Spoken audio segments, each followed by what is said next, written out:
Assalamualaikum warahmatullahi wabarakatuh. Halo teman-teman, kembali lagi di channel Ticamoy. Pada video kali ini, kita akan membahas soal serta pembahasan dan sedikit materi perihal tentang Sistem Kesehatan Nasional atau SKN. Nah, Sistem Kesehatan Nasional ini merupakan salah satu materi yang akan keluar pada saat SKB nantinya. Sebagaimana yang sudah teman-teman ketahui, di dalam edaran Permenpan RB, yaitu tentang materi pokok soal SKB dengan CAT untuk seleksi CPNS tahun 2019, kita lihat pada bagian bidang kesehatan.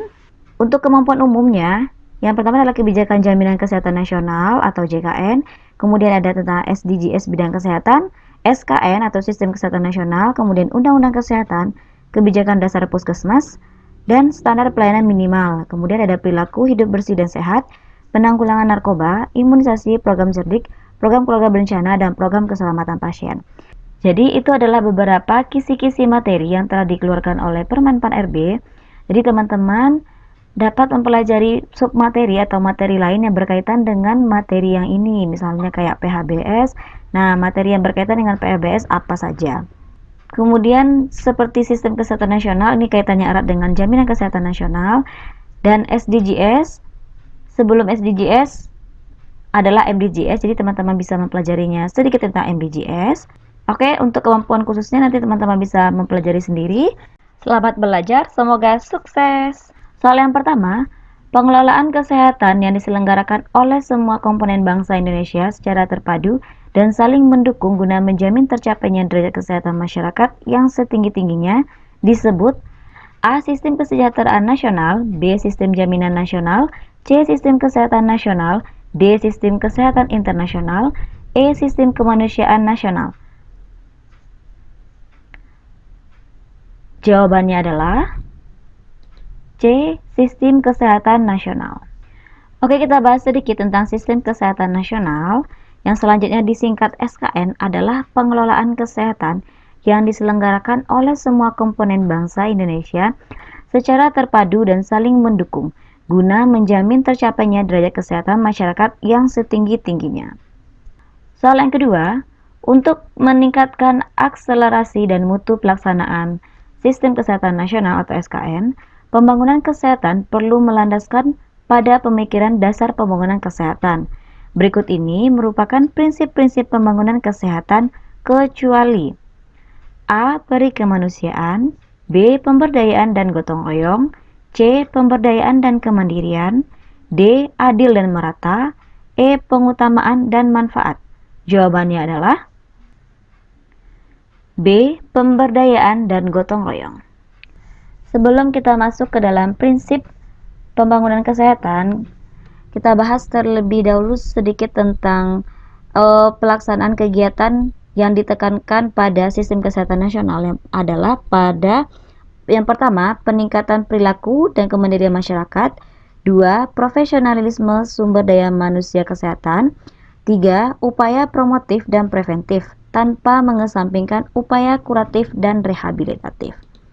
Untuk profesionalisme sumber daya manusia kesehatan dibina oleh menteri, dan yang dibina hanya bagi tenaga kesehatan dan tenaga pendukung atau penunjang kesehatan yang terlibat dan bekerja serta mengabdikan dirinya dalam upaya dan manajemen kesehatan. Dalam pelaksanaan SKN harus memperhatikan beberapa item. Yang pertama adalah cakupan pelayanan kesehatan berkualitas. 2. Pemberian pelayanan kesehatan yang berpihak kepada rakyat. 3. Kebijakan kesehatan masyarakat untuk meningkatkan dan melindungi kesehatan masyarakat. 4. Kepemimpinan dan profesionalisme dalam pembangunan kesehatan.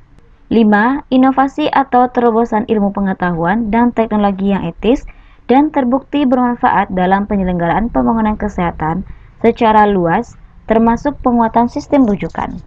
6. Pendekatan secara global dengan mempertimbangkan kebijakan kesehatan yang sistematis, berkelanjutan, tertib, dan responsif gender dan hak anak. 7. Dinamika keluarga dan kependudukan. 8. Keinginan masyarakat. 9. Epidemiologi penyakit. 10.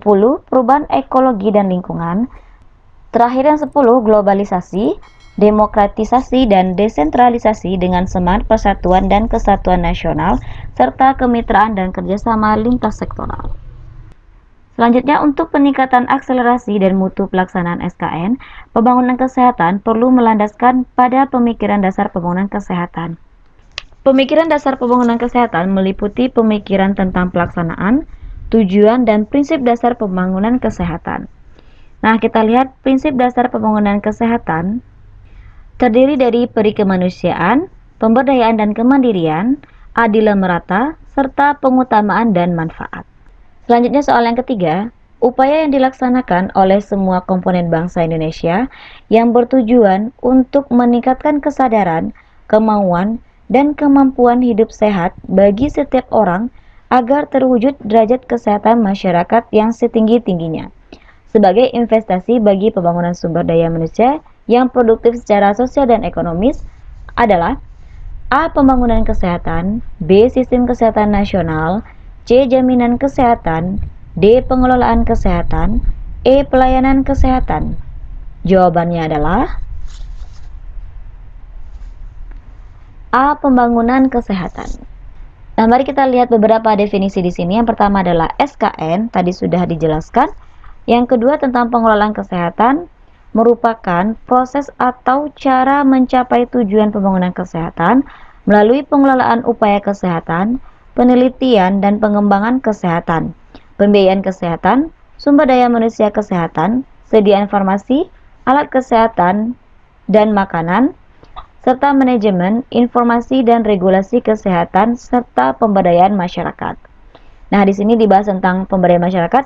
Jadi, teman-teman dapat mempelajari materi lain yang berkaitan dengan pemberdayaan masyarakat karena ada kaitannya dengan SKN. Selanjutnya, pembangunan kesehatan merupakan upaya yang dilaksanakan oleh semua komponen bangsa Indonesia yang bertujuan untuk meningkatkan kesadaran, kemauan, dan kemampuan hidup sehat bagi setiap orang agar terwujud derajat kesehatan masyarakat yang setinggi-tingginya sebagai investasi bagi pembangunan sumber daya manusia yang produktif secara sosial dan ekonomi. Soal yang keempat, sistem kesehatan nasional merupakan dokumen kebijakan pengelolaan kesehatan sebagai acuan dalam penyelenggaraan pembangunan kesehatan dengan landasan SKN meliputi A. Landasan ideal konseptual operasional, B. Landasan adil konseptual operasional, C. Landasan ideal konstitusional profesional, D. Landasan ideal konstitusional operasional, E. Landasan adil konseptual profesional. Jawabannya adalah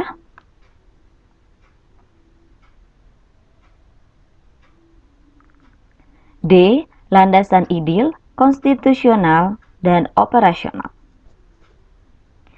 Soal yang kelima, peningkatan umur harapan hidup menjadi salah satu masalah SKN. Pada tahun 2004, umur harapan hidup adalah 68,6 tahun dan mengalami peningkatan pada tahun 2007. Umur harapan hidup tahun 2007 adalah A. 70 tahun, B. 71 tahun, C. 72 tahun, D. 72,5 tahun, E. 70,5 tahun. Jawabannya adalah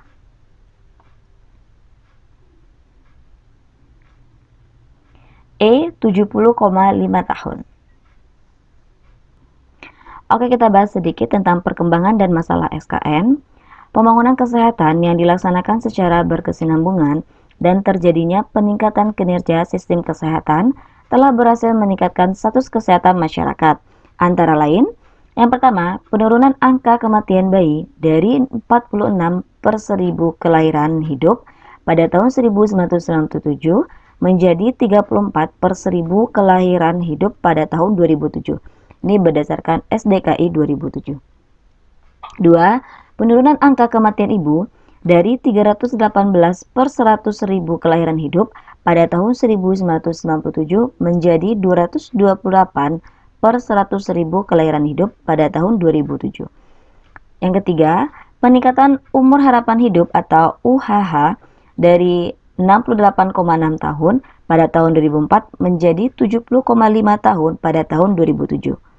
Yang keempat, penurunan prevalensi kekurangan gizi pada balita dari 29,5% pada akhir tahun 1997 menjadi sebesar 18,4% pada tahun 2007.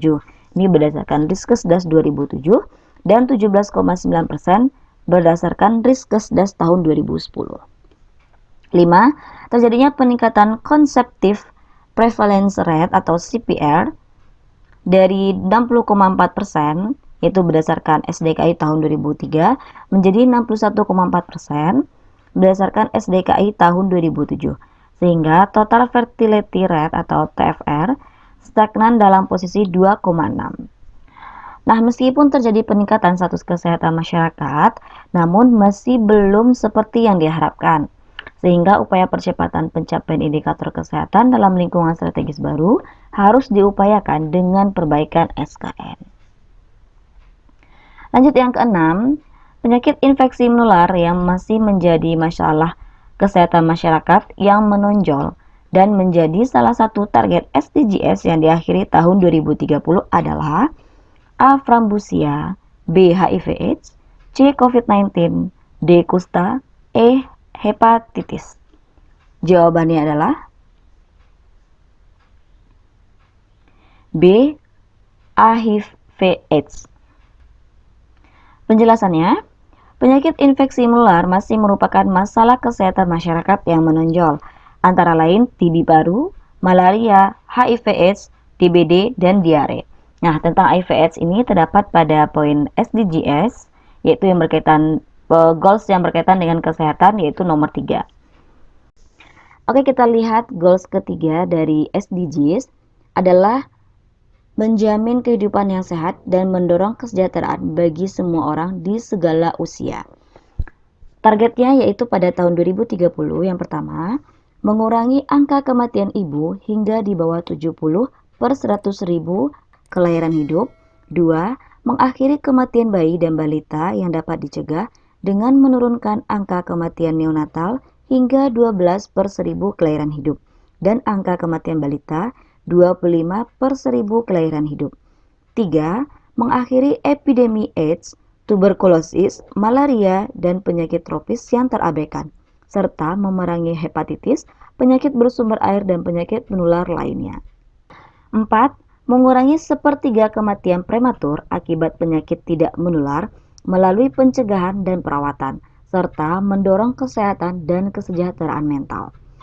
5. Memperkuat pencegahan dan perawatan penyalahgunaan zat, termasuk penyalahgunaan narkotika dan alkohol yang membahayakan.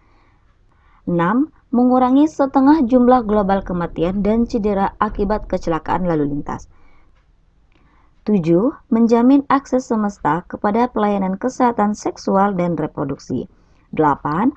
Mencapai universal health coverage, termasuk perlindungan risiko keuangan, akses kepada pelayanan kesehatan dasar berkualitas, dan akses kepada obat-obatan dan vaksin dasar yang aman, efektif, dan berkualitas bagi semua orang. 8. Mengurangi secara substansial kematian dan kesakitan akibat senyawa berbahaya, serta kontaminasi dan polusi udara, air, dan tanah. Kemudian penyakit yang kurang mendapat perhatian antara lain filariasis, kusta, dan frambusia. Nah, ini cenderung meningkat kembali, serta penyakit pes masih terdapat di berbagai daerah. Hasil Riskesdas tahun 2007 menunjukkan adanya peningkatan kasus penyakit tidak menular, antara lain penyakit kardiovaskular dan kanker, secara cukup bermakna, sehingga menjadikan Indonesia mempunyai beban ganda dalam mengatasi beberapa penyakit ini. 7.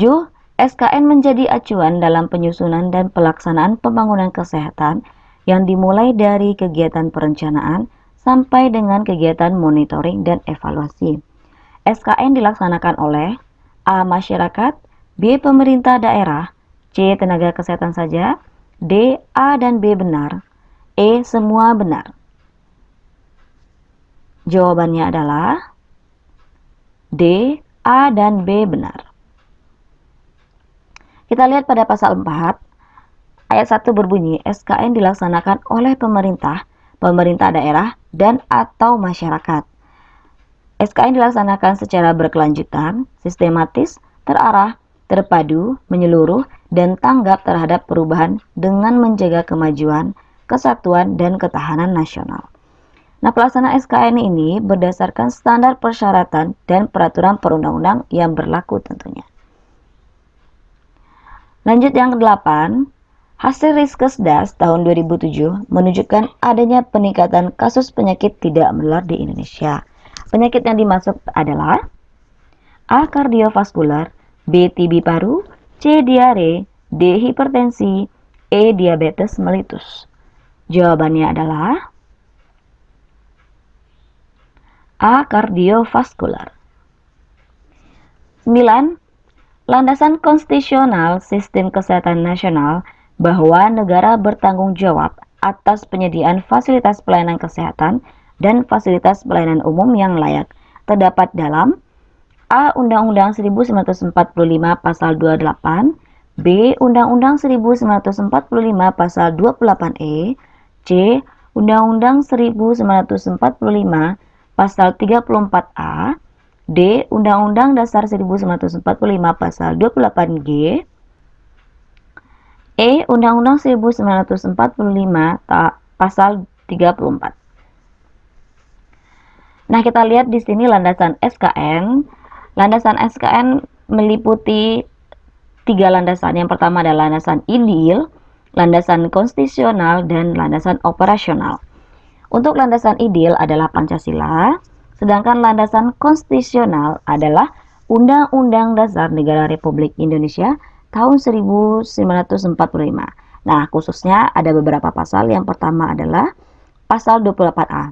Bunyinya, setiap orang berhak untuk hidup serta berhak mempertahankan hidup dan kehidupannya.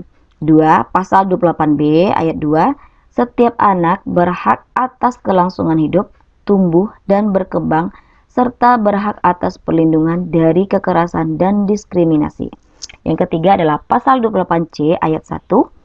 Setiap orang berhak mengembangkan diri melalui pemenuhan kebutuhan dasarnya, berhak mendapatkan pendidikan dan memperoleh manfaat dari ilmu pengetahuan dan teknologi, seni dan budaya, demi meningkatkan kualitas hidupnya dan demi kesejahteraan umat manusia. 4. Pasal 28H ayat 1 yang berbunyi, setiap orang berhak hidup sejahtera, lahir dan batin, bertempat tinggal, dan mendapatkan lingkungan hidup yang baik dan sehat, serta berhak memperoleh pelayanan kesehatan. 5. Pasal 28H ayat 3, setiap orang berhak atas jaminan sosial yang memungkinkan pengembangan dirinya secara utuh sebagai manusia yang bermartabat. 6. Pasal 34 ayat 2 yang berbunyi, negara mengembangkan sistem jaminan sosial bagi seluruh rakyat dan memberdayakan masyarakat yang lemah dan tidak mampu sesuai dengan martabat kemanusiaan. Terakhir, pasal 34 ayat 3 berbunyi, negara bertanggung jawab atas penyediaan fasilitas pelayanan kesehatan dan fasilitas pelayanan umum yang layak. Sedangkan untuk landasan operasional meliputi Undang-Undang Nomor 36 Tahun 2009 yaitu tentang kesehatan, serta ketentuan peraturan perundang-undangan lainnya yang berkaitan dengan penyelenggaraan SKN dan pembangunan kesehatan. Jadi teman-teman juga harus mencari beberapa materi yang terkait dengan pembangunan kesehatan. Soal yang 10, dalam pelaksanaan sistem kesehatan nasional lebih ditekankan pada beberapa kegiatan. Berikut ini merupakan beberapa kegiatan yang ditingkatkan dalam SKN. Kecuali A. Peningkatan perilaku dan kemandirian masyarakat, B. Profesionalisme sumber daya manusia kesehatan, C. Upaya promotif dan preventif dengan mengesampingkan upaya kuratif dan rehabilitatif, D. A dan B benar, E semua benar.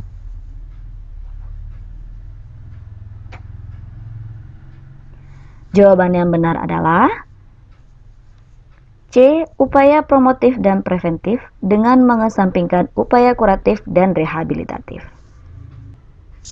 Soal selanjutnya, sistem kesehatan nasional menjadi acuan dalam penyusunan dan pelaksanaan pembangunan kesehatan yang dimulai dari kegiatan perencanaan sampai dengan kegiatan monitoring dan evaluasi. Peraturan yang mengatur sistem kesehatan nasional diatur dalam A. Peraturan Presiden RI Nomor 72 Tahun 2012, B. Peraturan Presiden RI Nomor 73 Tahun 2012, C. Peraturan Presiden RI Nomor 72 Tahun 2013, D. Peraturan Presiden RI Nomor 73 Tahun 2018, E. Peraturan Presiden RI Nomor 73 Tahun 2013. Jawabannya adalah A. Peraturan Presiden RI Nomor 72 Tahun 2012. Oke, itulah pembahasan tentang Sistem Kesehatan Nasional yang sesuai dengan kisi-kisi Menpan RB. Semoga video ini bermanfaat. Jangan lupa like, subscribe, dan share ke semua media sosial yang kamu punya. Terima kasih. Wassalamualaikum warahmatullahi wabarakatuh.